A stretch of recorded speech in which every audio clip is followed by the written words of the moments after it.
All right, good morning. Now that you've had your mood lighting for the day, we're going to see if we can get them to bring the lights up a little bit. Welcome. We are so excited you're all here. My name is Lisa Harrison. I know a lot of you I know, and so it's so fun and so exciting when we do these events. We get to see so many friendly faces. I am with ESC Region 11 here at the Service Center. This is my 4th year, started my 5th school year, finishing up my 5th school year because I came partway through the end of the one school year. And so I've been here a while and we've been doing this. We're really excited that we have been able to build these events out and to expand upon bringing our true connections from our industry practitioners to our educators, because it needs to be a two-way conversation. And so we've got a great, exciting day planned for you. And so we want a couple of logistical things. Know that if you're industry, you've got a schedule, because your schedule looks a little different than if you're education. We've got, we're kind of running two things simultaneously. So just make sure that if you are industry people that you know that that is the case. And we do. I want to introduce my partner. I couldn't do this alone. It is an amazing thing to get to share and partner this with somebody wonderful. Good morning. My name is Chelsea Reeves, and I'm a career and technical education coach here at ESC Region 11. On behalf of Lisa Harrison and I, we just want to take a moment and express our gratitude and say thank you. Whether you're in this room as an educator or you're in this room as an industry partner, you are here because you are champions of public education and especially career and technical education. So thank you for the work that you do, the partnerships that you support, and the impact that you make on our students' lives. Lisa said that this is, I'm a little muffled. I'll move away. We'll come over here. I'll work the room. So Lisa shared that this is a mutually beneficial opportunity for all of us today, and we really want to think through the lens of this is not a handout. Educators are not coming here today to say, fix my problems, I need this. And industry is not coming here today to say the exact same thing. This is truly a handshake. This is a partnership opportunity for us to network, grow closer in community, provide opportunities for our students, and really support one another in this work today. So thank you for being here, and we're really excited for a great day ahead. Thank you, Chelsea. And so without further ado, I want to go ahead and introduce, I'm not sure why our back two screens look a little different, but I want to introduce our amazing panel. We have one panelist that has had a conflict and has not been able to make it this morning, but we have 4 fabulous panelists that you are going to love hearing from. So we have Allison Gorman, and I'm not going to give you the spiel on their background. I'm going to let them speak for themselves. But Dr. Gorman is here from Gulfstream Aerospace. We also have Shaylee Mitchell. Shaylee used to be one of us, and she has moved back into industry. And we're really excited to have her come back and partner from the industry side, and she's with Bayer Dermatology. We have Joseph Wen. Dr. Wen is with UT Southwestern, and I'm not going to spoil the story. I'm going to let him tell a little bit of the story about how he knows us. And then we have Gerald Nichols. He is the president of Amber Electric, and so we're really excited. This is the 3rd of these panels that we have done, and we have been changing which type of industry is on the panel each time. And so we're trying to make sure that we get a little bit different flavor each time. But then all of your industry people in the room will go to those breakout rooms, and you'll be able to go to the room that you feel you most need to be attending, and you'll get to have smaller group conversations. So don't think these are the only industry members you're hearing from today, that we've got those breakouts. But we want to make sure that everybody gets to hear from all of the industries over time. So let's start with, first just go ahead and introduce yourselves, let us know a little bit about who you are and what you do in your company. We'll go ahead and we'll just work our way down now and start with Joseph. Sounds good. Good morning, y'all.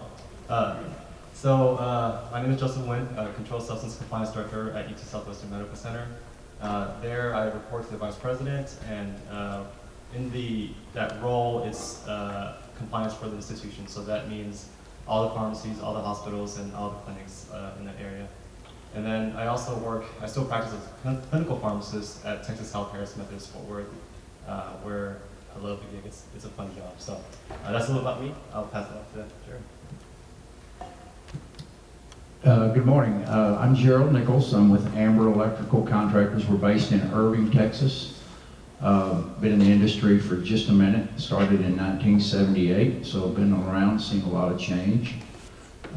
We have about a little over 100 employees right now. We're a commercial, medical, industrial contractor.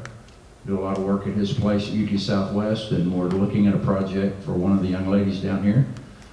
So we've been around doing a lot of that type of work.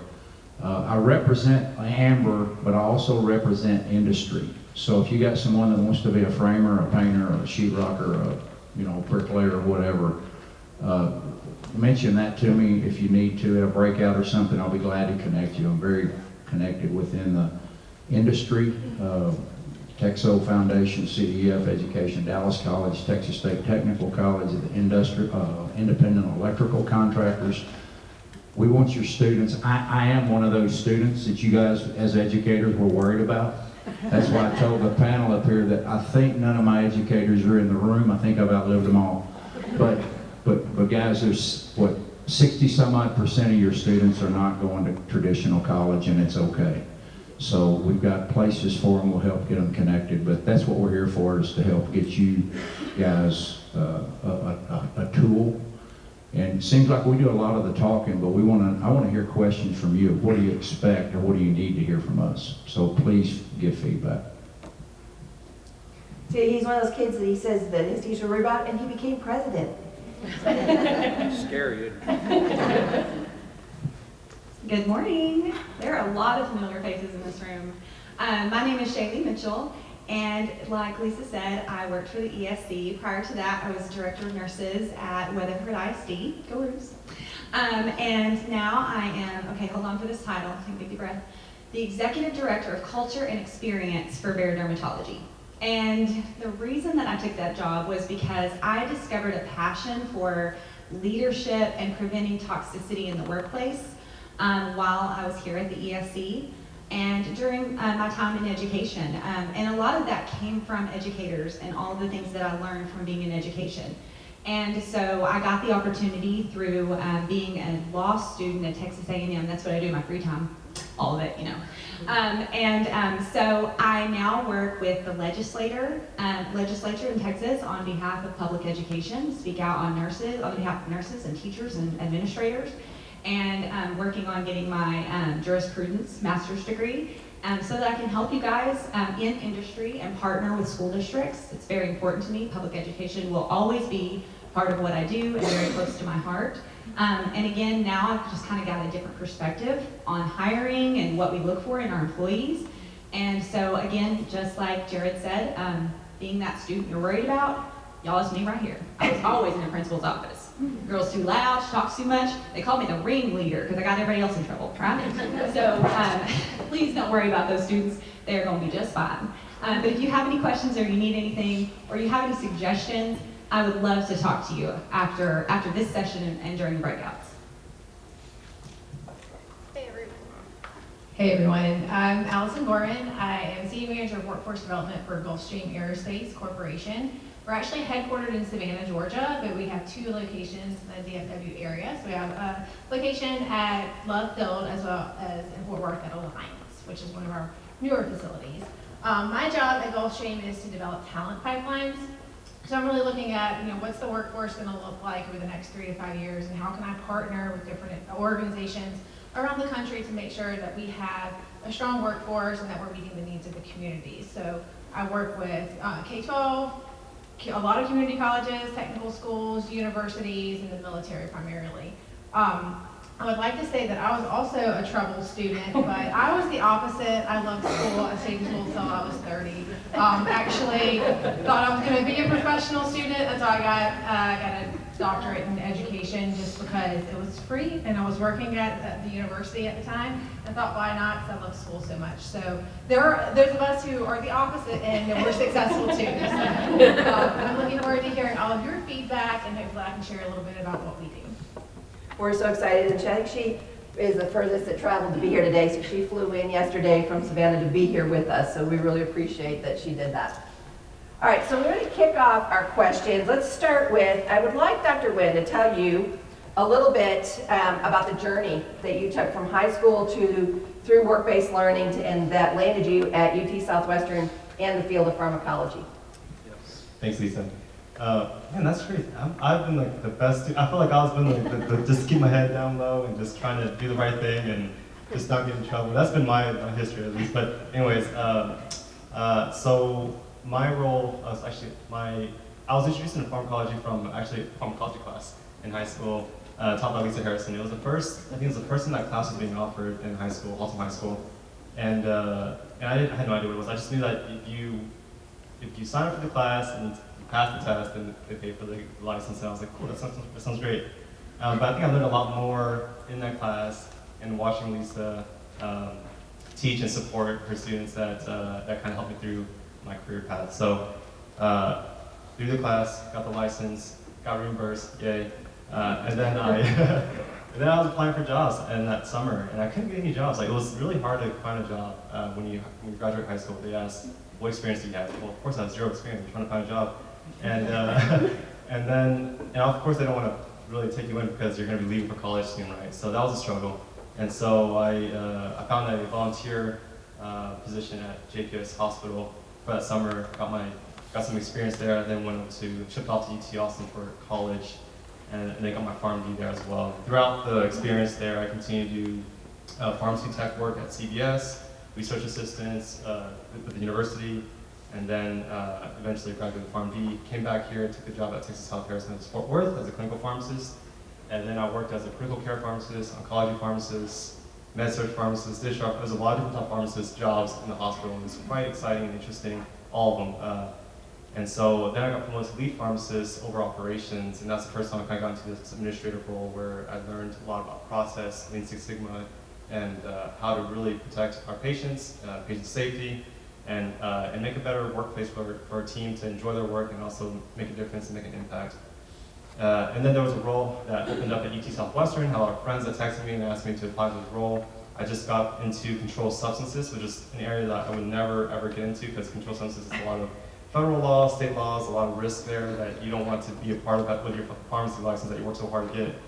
But there's a need for it throughout the nation to have an understanding of the laws. And so I applied, interviewed with a lot of executives. That was really cool to learn from these leaders. So I took the job, which was really heartbreaking because I love my job at Fort Worth, Texas Harris Methodist. Really great pharmacist team there, pharmacy technicians there, and they take really good care of us. And it was just a really great time. Great, and I still work there. But now as a UT, I work with our medical directors, chief medical officers, or chief nursing officers, and it's such a different role. And I think that's one thing I learned. So there's a couple things I've learned kind of throughout this journey, and one of those is a little bit about myself.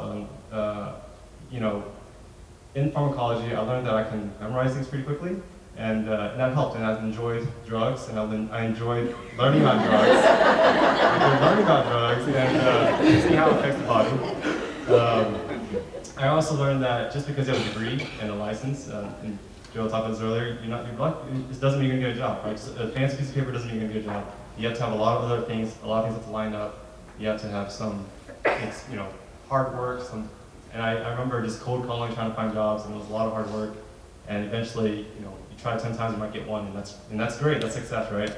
And then I also learned that having someone behind you, and I didn't know at the time, but Lisa was constantly kind of pushing me, and I was a really introverted dude. Like I was like just trying to get through, and it was very uncertain. Like in high school, you don't know what you're gonna do when you grow up, and everyone's kind of like poking, prodding. What are you gonna do when you grow up? I'm like, I have no idea.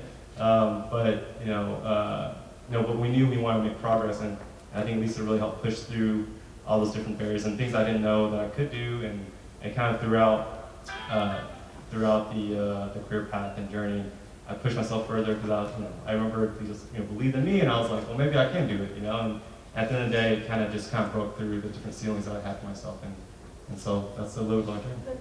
And you came from a family of doctors and lawyers and things that have been telling you your whole life this is what you're going to do? No, mom and dad, they came from Vietnam, and they came over with nothing when they were 26, and so definitely first generation, and they were very proud. And they actually told me I better go and do this because Lisa was amazing and she helped you, and so I am going to tell my parents I came through this to tell them. So.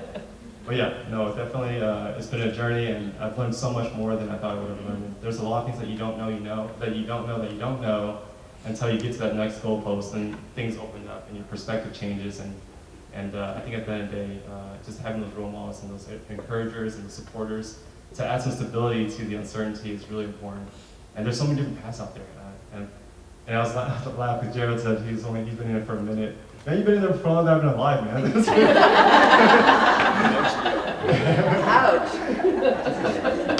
Remember, we're coming together. It's a compliment. That's amazing. All the experience and growth, and I have lots of nothing to do. So Joseph gave me a lot of credit in that, and the credit does not belong with me. The credit belongs with the diamond. I just had the pleasure of being near him and getting to polish a little bit along the way, and to encourage that diamond to keep on keeping on, and to know that he could be there. And I know sitting around the room, that's what, our educators, that's what you guys are doing. You did it when you were in the classroom. If you've now left and you're in administration, you're helping your teachers be able to do it. You're setting up the atmosphere and the expectations that that's how your students will be treated, and that those opportunities, and that's why you guys are here today, is so you can learn about the opportunities, and you can learn. Nobody can know. When he started naming off all the types of pharmacology that there were, how many people outside of the medical field actually know how many types of pharmacology there are, and and how thankful we are there. He said oncology. I'm sure there's a lot of us in this room that have been touched by that at some point in our life, whether it was personally or with our family. And what would we do if we didn't have people in those positions? So getting to come to these industry events helps you to get to see all of some of those different opportunities you didn't even know were out there. We are preparing kids for careers that do not yet exist. I had a statistic that was shared with me just recently by the head of our Fort Worth Chamber, that they gathered information back. They have 1,400 company members and business members, and they had received information back from over 500 of them in a survey. And they said they will need to reskill and retool their employees on average every 6 years. So what your student starts as is not what they're likely to end at. And so just like he didn't start there and end there, I didn't start in the classroom and end in the classroom. I mean, all these things change, and the only way for us to continue to know that if we live in the world of education is to be connected to industry to know that. Because how would we know? I mean, the world is changing so fast. Does anybody else have a kind of a work-based, before we move on to the next question, like a work-based story they want to share? You want to share about your son? Yes, Yes. thank you. So my baby is a CTE student, and he loves computers. So everybody's always talking about limit your screen time, and I'm an advocate for not limiting your screen time. So I'm going to tell y'all this story. So my son loves computers. He took apart all of our old computers in our garage and rebuilt them. And he actually took a CTE class in to be an electrician. What is it called? The name? I know nothing. Yeah, thanks, technician. Yeah. So he could actually learn about how electricity works in the computers. And then he took computer science classes. Well, in his free time, because my son is his brain works in a whole different way, and I just don't think the same way. But he learned 5 different computer languages over the summer. He also is learning Korean and Japanese, because he said that's kind of where the head of technology lies in the world. He did this at 13, and now he's learning also to play chess, because it will strengthen his math and science part of his brain. And he took CTE classes on computers and building robots and all of these wonderful classes.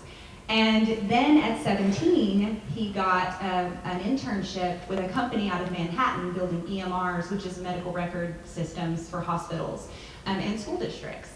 And so through that internship, he is paying for the part of college that he didn't get through his full scholarship to Tarleton University. So thank you guys so much for that, because I couldn't have afforded to send him to school for all the things he wanted to do. So I really appreciate it. But he would not have been able to feed that passion and do all the things he wanted to do without the support of the CTE teachers that saw that diamond in my son and polished him, because I couldn't, because I didn't understand what he was saying to me. So I appreciate it.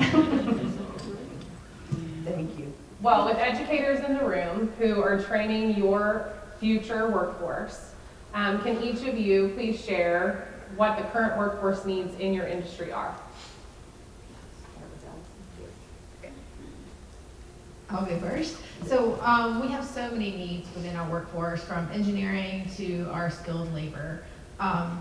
Currently here at our facilities, we are expanding pretty rapidly, and one thing that we need is A&P mechanics. So if you have students who want to work with their hands, A&P school is a fantastic opportunity. There are several A&P schools in the area that we go recruit from. And can you share what AMT Yeah, so stands for? A&P is airframe and power plant mechanics. So they're the ones who fix the airplanes. You service them. It's just like if you, kind of like an auto mechanic, but you're working on $75 million business jets. So when you pay $75 million base for your jet, you really want skilled people working on that aircraft. So it's a high level of skill and a lot of attention to detail because there is the safety issues with that we are aviation. We also need avionics technicians, so to work the electrical systems. And what we're finding was a lot, just kind of like what you said, with all of our systems as they advance, and every new model that comes out so much more technologically advanced, you're almost getting to the point where you need an electrical engineering degree to be an avionics technician. So that mindset, that ability to learn is really important because with each new model, you're going to have to learn new skills. We also have a need for the crafts roles, so upholstery technicians, cabinet makers. So if you have students that like to work with their hands and want to do things with woodworking, we have a huge need for that. We have a need for painters. With the upholstery technician too, I do see a lot of high school students really latch onto that. We have apprenticeships and we do partner with schools that you can get a certification right after high school, but that's sewing.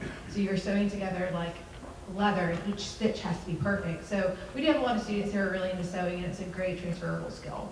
But then also with the engineering, we need electrical engineers, we need mechanical engineers, aerospace engineers, we need IT professionals, we need a little bit of everything. Awesome, thank you. So at our company, we are always looking for medical assistants. I was a nurse and, oh yay, cheer. We need highly educated medical assistants that speak the language, that understand how to communicate with our physicians, with our nurses, with our patients, and really having that knowledge of how to deal with people. That is such a huge piece of the puzzle. Like the number one thing we look for when we are interviewing people are you a good culture fit for our company? Like, are you participating in those toxic work pieces that can happen in small offices? Our offices will usually have between 4 and 12 employees, and so we worry about what's gonna happen in that closed office. And so we really look for those pieces. So teaching those soft skills, I don't think that's what you call them anymore, but Employability. Professional skills. Professional skills. Okay, so those professional skills like communication, not participating in gossip, not backstabbing, not throwing your coworkers under the bus. Things like that are really, really important to us because the rest of it, honestly, y'all, we can teach the rest of it. If they come to us prepared to be a professional, they got a good looking resume, y'all, they got a good looking LinkedIn, make sure that their social media looks good and teach them how important that is because I look at that stuff. I look at that stuff hard.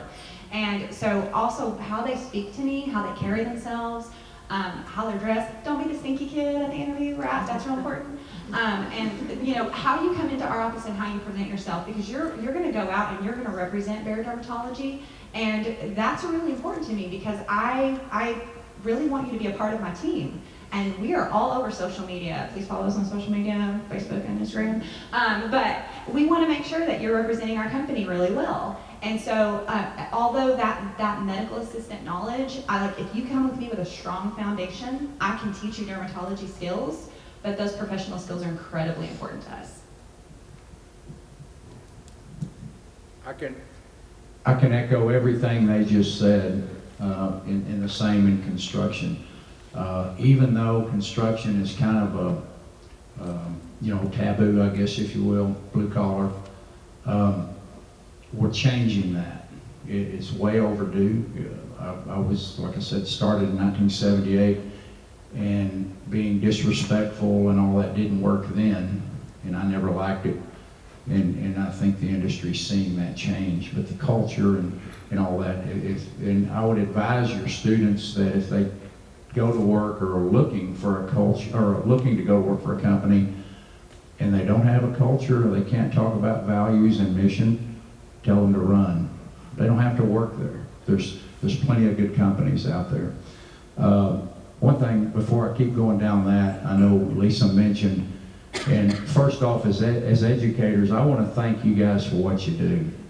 You're planting trees for shade you'll never stand in. Sounds like this guy, she gets to stand in the shade for him. So thank you guys for what you do, for your heart. We really appreciate it. Now, we as industry also want to help you. And I think as industry, a lot of times we think that we hate to call you and say, hey, what do you need? Because we think you're getting in the way, because you got to feed them, you got to bus them, you got to, star test them, or whatever y'all call it these days,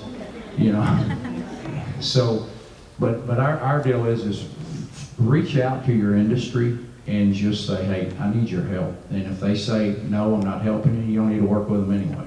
So I know I see a couple of familiar faces, but you guys lean on your industry. We need it in a hurry. And a lot of us are real bad about saying, them knuckleheads don't want to work. Yes, they do. Those knuckleheads just need to hear somebody that's interested in giving them a hand. And we've created the problem. Back in my day, I mean, this microphone I'm speaking on is a spinoff of the industry. So changing technology, I mean, I was around before the internet, I was around before microwave ovens, I was around before, I think, electric coffee pots. So you look back and all the spinoff of our industry, solar power was not a big deal in the States. I don't even know if it was a big deal in Europe. Wind energy, those towers, 300-400 foot tall, covering up West Texas, that's electricity. IT, the WAPs and WAPs and whatever they're called in here that they're doing, that's a spinoff of our industry. So that change of every 6 years or so is probably accurate, and us traditional electricians are kind of scared of that. But anyway, yeah, we're looking for everything. The way our system works, real quick, you probably know, you start off as a helper, if you will. We have apprenticeship programs. I actually came up through a union. I'm no longer a union. I just chose to join a different country club. But if anyone wants to be a union, I'll be glad to help you connect there. I know all those people. We just want your students to be successful in life. I don't care if they're burger flippers, just be the best burger flipper, okay? So that's our mentality, but we'll help them get connected wherever. We have 3 rules, and I think I can say it in here. It's show up on time, be a sponge, and don't be a turd head. We teach you everything else. So, and we use that. That's actually a contract we have with our apprentices. And so, I mean, that was the only 4-letter word the most instructors will let me use. But apprentice, first year apprentice, second year apprentice, third year apprentice, fourth year apprentice. You have to have 8,000 hours. You then become a journeyman electrician. Then 12,000 hours, you're set to be a master electrician. I'm a master electrician. You have to be a master to own your own company, which I think is kind of goofy. An engineer can't, that I know of. An electrical engineer can't own his business unless he's a master, which is goofy to me, but they didn't ask me. So anyway, but that's kind of the route, and a little complicated, but you have to set, it's a state test regulated by the Texas Department of Licensing and Regulation, TDLR, which I think does hair and everything. Cosmetology, there you go. So anyway, we'll be glad to help you out and understand that any way we can. But yeah, just keep planting those trees, and my grandkids will get to stand under the shade, I guess. Gerald, you are one of the leads for the Electrical Association here in North Texas. Do you have any ballpark idea about how many electricians, licensed electricians there are in their area? I don't know the numbers, but I know there's more of us retiring than coming in. The average age of an electrician is somewhere in the 50s. Plumbers are in the 60s. And if any of you had a pipe freeze back in 21, you couldn't find a plumber, and when you did, he named his price, and you were glad to have him. And when everybody rose their nose up at the smell of the plumber, just tell them what? Smells like money. So, yeah, is that what you were after, the age? Yeah, well, I kind of asked on the number because one of the things that we also know is we're starting to bring a lot of manufacturing back on our shores. And so if you didn't realize during COVID, we had trouble getting some things, in case you didn't notice that problem with pipeline of goods making it to the U.S. And a lot of those were held in China. And particularly the chips that are going into almost everything that you need to use, from your phone to how you scan out at the grocery store or get your money out of the wall at the bank. and all those things.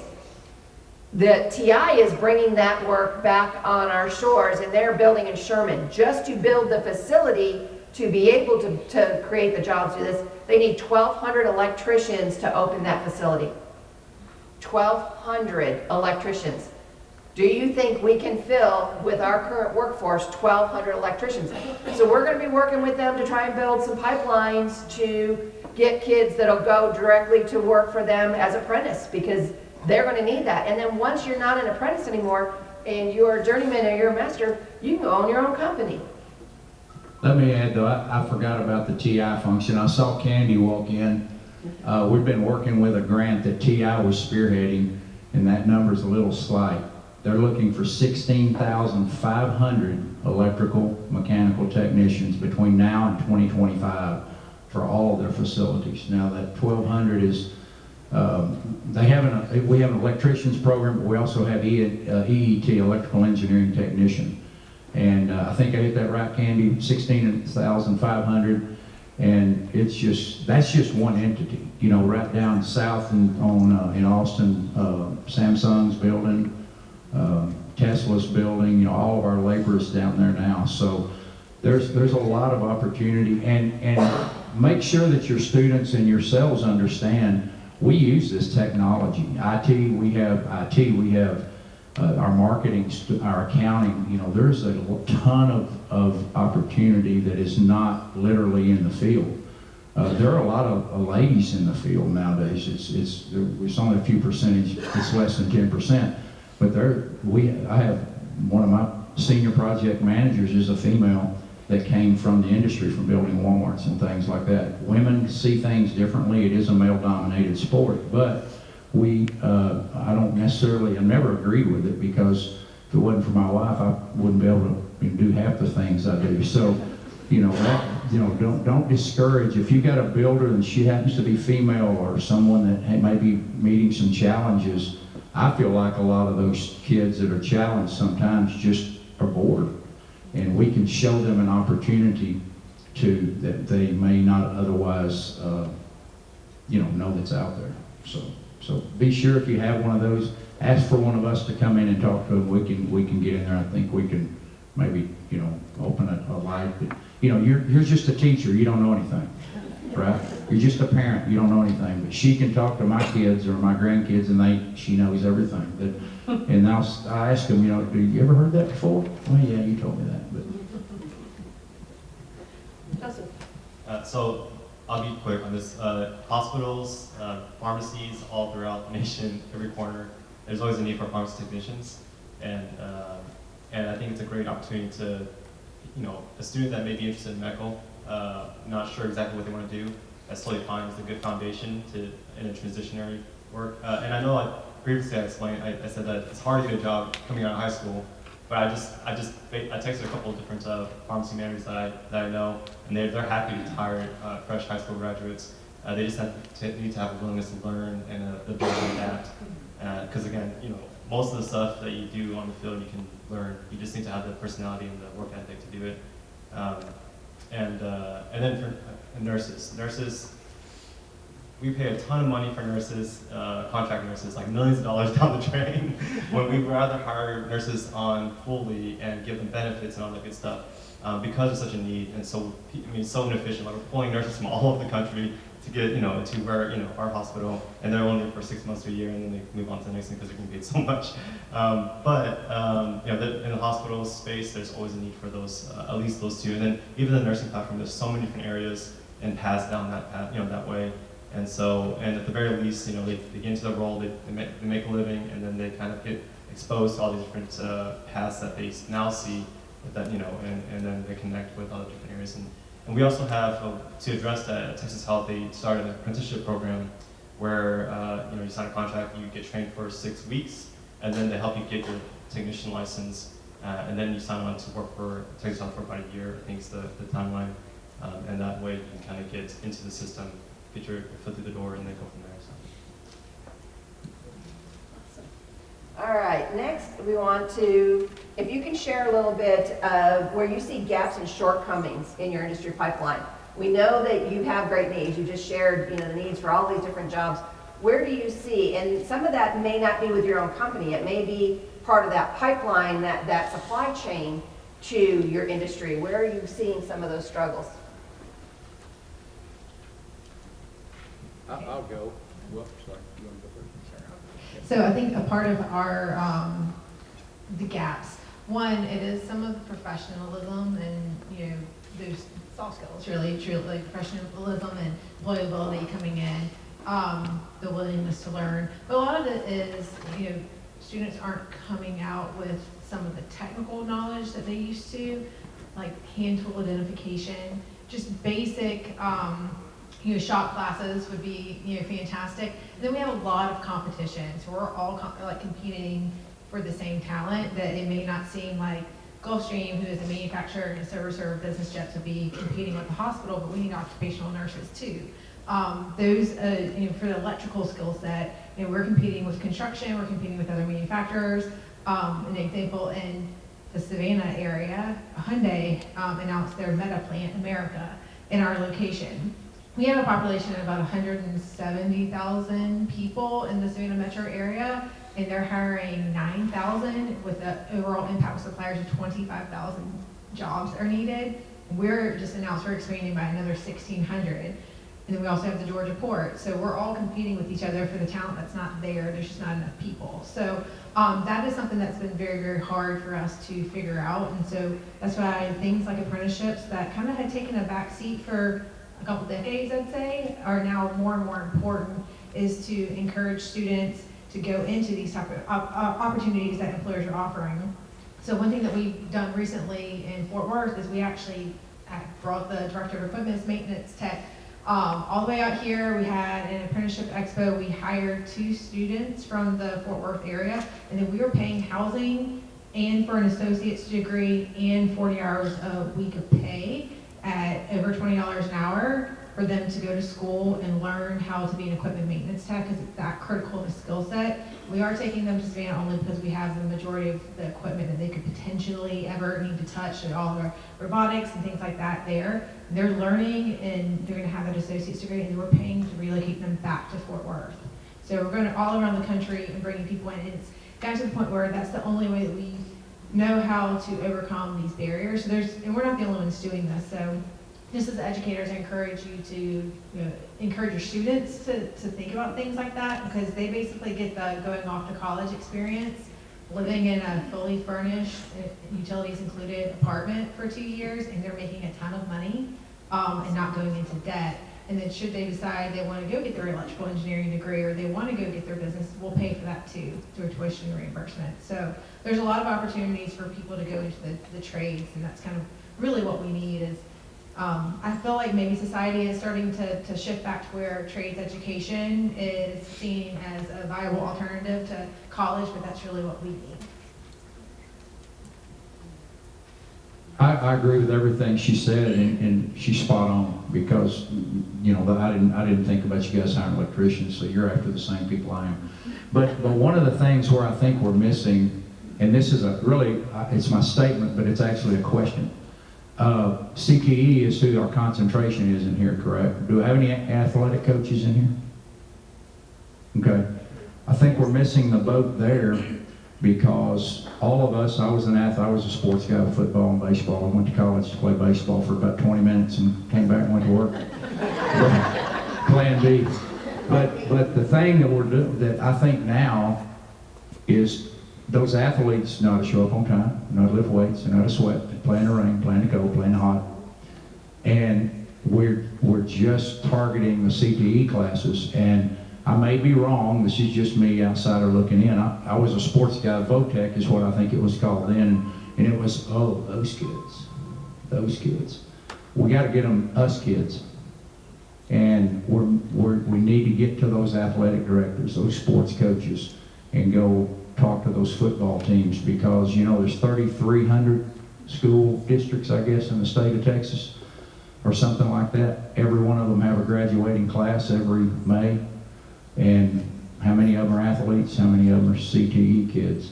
So if we can get to the counselors, and I'm sure there's counselors in here, and make an understanding that these opportunities are there, And if I know that Gulfstream's hiring at Alliance Airport and a kid lives in Keller, and I've got a job in Waxahachie and he doesn't want to drive to Waxahachie, I may say, hey, you might want to live with this kid. He's a good one, but I can't take him. So the challenge, I think, there, Lisa, for me is let's make sure we're including the entire school, because whatever the numbers are, 70% don't go to traditional college. That's 70% of football players, or 70% of baseball players, softball players, CTE players, whatever. So let's make sure the whole school's getting the information. So Gerald, while we saw a few coaches in the back of the room, I want to elevate the importance of students being involved in something, right? And that's a big push for a lot of districts and charters here. So how many of you offer a career and technical student organization like FFA, FCCLA, FBLA that teach some of those skills and supports, and then there's an opportunity for industry to come and meet with those students to be able to communicate with them? Chelsea, I want to build on that too, because so when I was in high school, you know, I made a little joke earlier about always being in trouble. That wasn't a joke. But so I had this teacher who saw that in me, and she was like, "You argue with every single thing I say. You just won't accept anything. Everything is wrong. So join the debate team. Come with me, right?" And she put me on the debate team, and I went to state two years in a row. And I was like, wow, I got this whole skill. I was like, this is a thing, right? And so that was a spark with me. And it also helped me build a relationship with this teacher and open a whole new world. Because from that point on, when I was a sophomore, I was never going to go to college. I was never going to go to trade school. I was going to get out of high school. I was maybe going to get a job. Who knew? I don't know. Maybe get married. I don't know. I didn't have a plan. But she helped me develop a plan, because there was that spark and there was that connection, and I got involved with everything. A ton of organizations, school started meaning something different to me, and I started getting out of trouble and staying out of the principal's office because I was always on a debate trip, right? So giving this information to all of these students is such a huge deal. He's not wrong when he's saying that you need to give this information to your athletes, because they do see the world a little bit different, but so do all these different students. They have all of these different views of the world. And so if we can get them information in all their different ways and help them to see the world through their own eyes, then you open up all kinds of different doors for them. And I think that's really exciting. So I'm really glad that you brought that point up. So thank you guys. And again, to his point earlier, thank you so much for what you do. You have no idea how much you guys mean to me, what you do means to me. You know, I work a 12, 14-hour job every day and then go home at night and figure out ways that I can help you do better and answer calls all night long and go and write things and sleep and dream about public education, and you really do have my heart. So I'm always available for you. Please meet me after the session and get my card. I want to make sure that you know that you can always call and email and let me help you in any way that I can. She's not joking, she doesn't sleep. And with that in mind, all of our industry partners today have on blue lanyards. And we did that specifically so that our educators could touch base with any of our industry partners here today. Okay, perfect. So I'm going to kind of lump some of these together because I know we're running out of time. But talk to me a little bit about, are you able to hire students currently right away? Is there a certification that you demand that they need? And then what is the projection or trajectory of entry level and opportunities after 6 months, 1 year, things like that? So can you hire high school students or place them in an internship opportunity? What are the certifications that they need in order to receive that employment? And then what would their trajectory be? So for law school, it's pretty simple. I think the pharmacy technician path is, I mentioned it earlier, but that's just a certification for the pharmacy technician, and then you apply for the license with the state, some fingerprinting, and then you're in basically. And then the next step is getting that job. And I think that's the struggle, I think, from both sides. And we kind of talked a little about earlier, but I do resonate with being involved with something, because what we see is during the interview process, because sometimes they're not involved with anything. And then it shows, let's say we hire them on, what we see is sometimes a lack of hard work ethic. And And I think like sports is one way. There's many different things you can do, but instilling that hard work ethic requires sometimes. For me, I was a band nerd. I was a drum line, and I remember working. I mean, we were practicing every day. That's from like 3:30 to like 6:30 every day in the hot sun, and part of that taught some persistence and perseverance. And I don't know how to instill. I'm not an educator as much, but and I think there's all this experts in here. So I think you can instill hard work ethic and being able to prioritize and time management skills. I think those are really important because if you have those foundational skills, once you enter the workforce, whatever role it is, if it's a pharmacy technician, there are so many different paths for you. People will help you, mentor you, and help you grow into different areas. And there's specific programs at Texas Health that actually allows that. That helps with that too. And so we do have an apprenticeship program, again, that helps you get the certificate first, and then from there, patient care technician, medical assistant, nursing, pharmacist, which is the path I took. And then now I'm working with lawyers and chief executives now. So it's, I don't know, it's weird, but it all works out. I think as long as you have the work ethic, and I get told like all the time when I work and when I work with other people, they always say that as a millennial, and it's a generation thing too, they say that you're such a rare breed because it's hard to find someone that works hard. Because I think the mantra we had at least when I was in school is work smarter, not harder. But I think maybe do both, work smarter and work harder, and work as hard as you can, and really try to unleash and unlock the potential that you have, and don't get into the drama stuff or try to compare yourself to others. Just try to be the best, and just to echo what others have said. If you're like, my first job was a janitor, be the best janitor you can be the best technician you can be, and eventually I think you would help kind of grow from there. So. We can take students right out of high school. We do have an age limit if we're putting them on job sites. They have to be 18. I'm a little bit of a rebel, and I'll push that because it's nothing. You go to bed 17 and wake up 18, and you're qualified today. What the heck does that mean? So and I was an August birthday as well, so I graduated at 17. But I was always able to get jobs back then, and then that's changed over the years. We got a kid right now from Keller. I mentioned he turns 18 in August. We just took the chicken or the egg approach. We put him in estimating in the office, so we found that if he understands how to put the job together, then when he does go to the field, he'll go, oh, I remember that computer always said I only had 8 hours to run this conduit. So we as industry, we're taking a different look, but again, we can take them pretty early, and we're willing to take a little risk. We just can't, when we take them on a job, we got to take, be real careful with them, put them in proper PPE and all that good stuff. But yes, we can. And then starting with that apprenticeship. Right now, we're starting them somewhere between $15 and $20 an hour if they don't know which end of the screwdriver to hold. We got to compete with Buc-ee's and Chick-fil-A.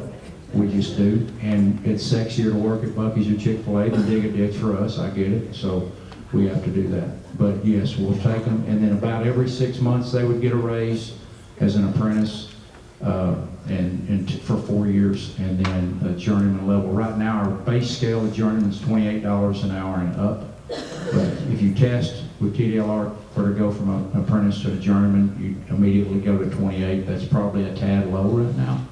So it's trending up, so you can make a good living there. So we would have the potential to hire somebody right out of high school with an MA certification. And we're always looking for something special. That's actually our tagline on social media, that we are doing something special. So I want, something different in that resume. I want, someone who presents themselves, again, very professionally.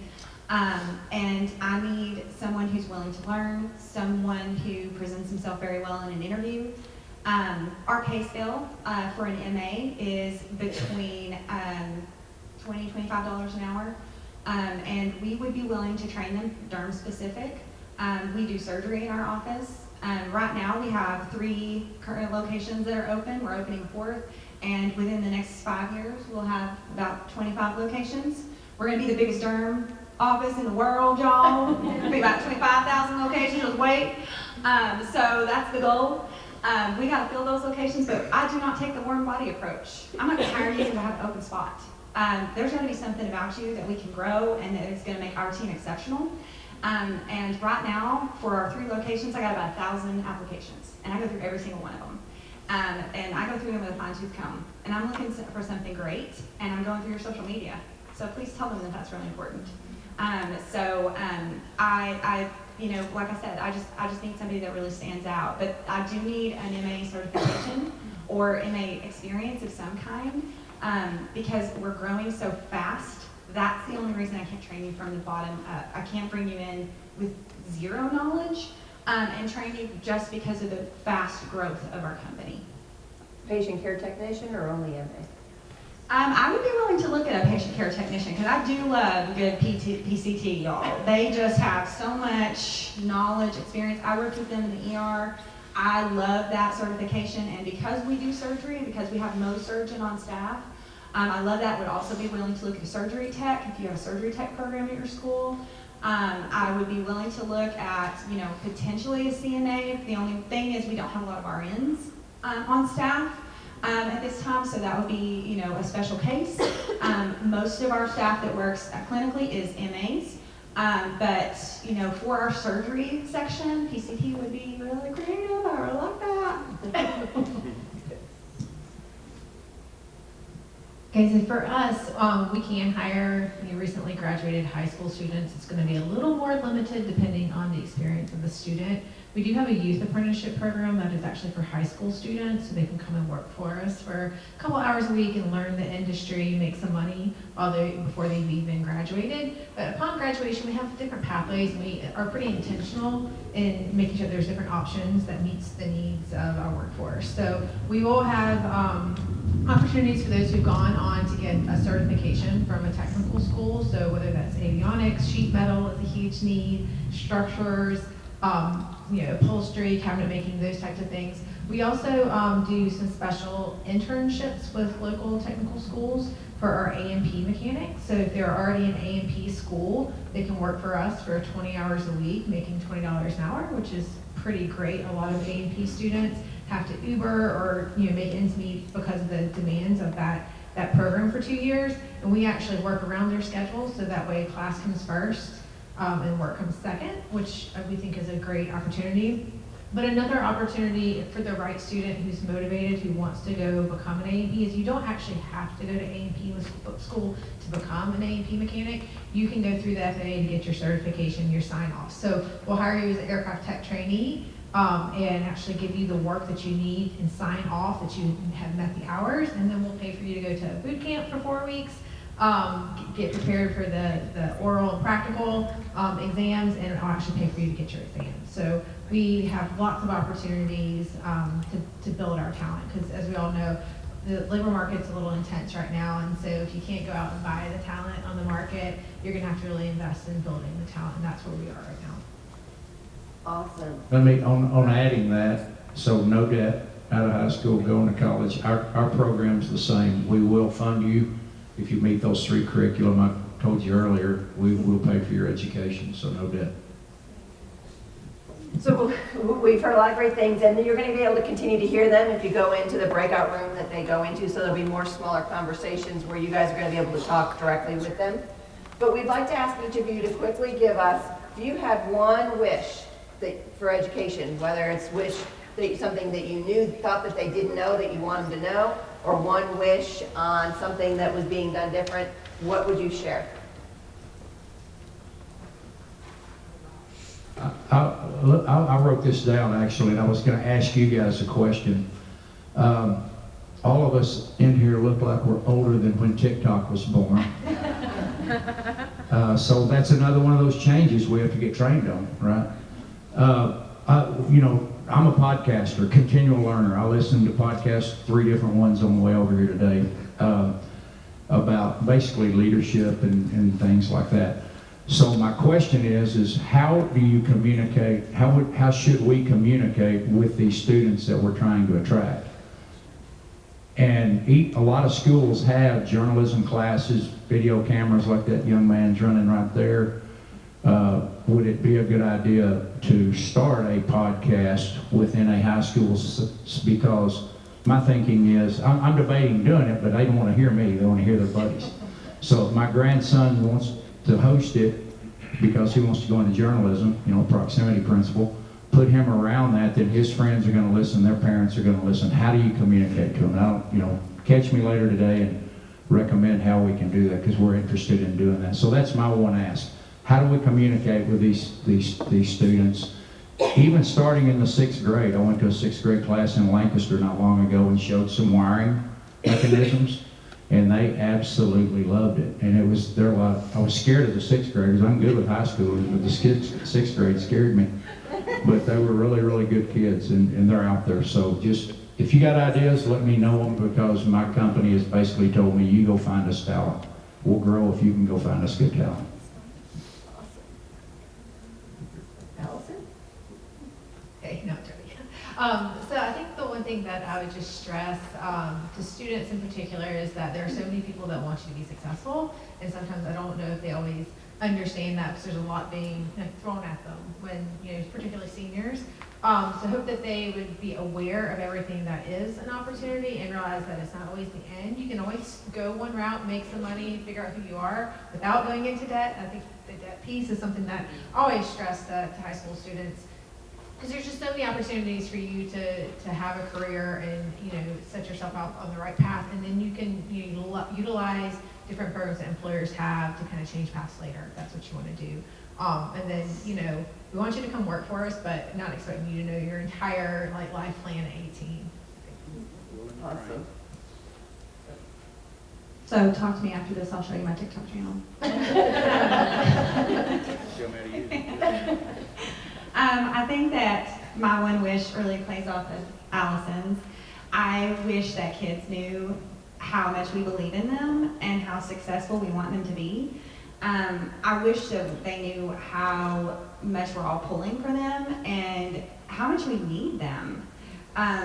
Because we do, we personally, Bayer Dermatology needs them. And we need them to take this time that they have, because my school didn't have CTE. We didn't even have a VOTEC program.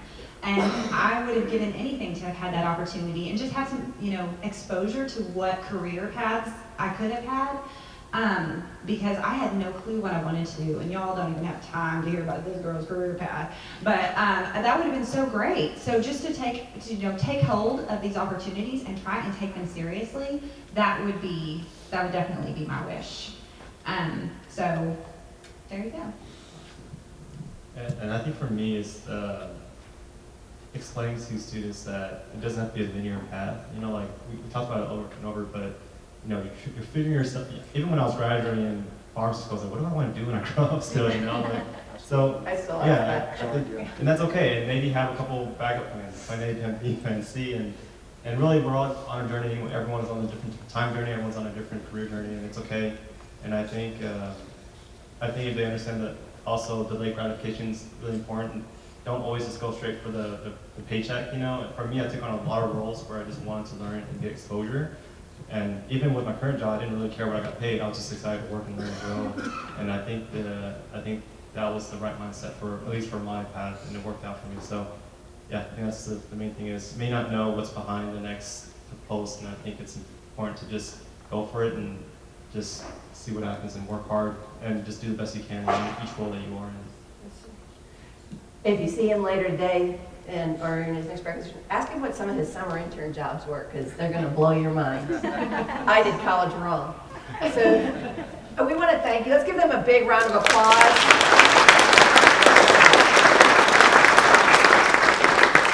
It's a big ask to have somebody to say, please leave your employment where you're making your living and running your companies and hiring and taking care of things, to take the time off and come here and be with us. So we appreciate all our industry people that are here today to invest in us and to invest in our students.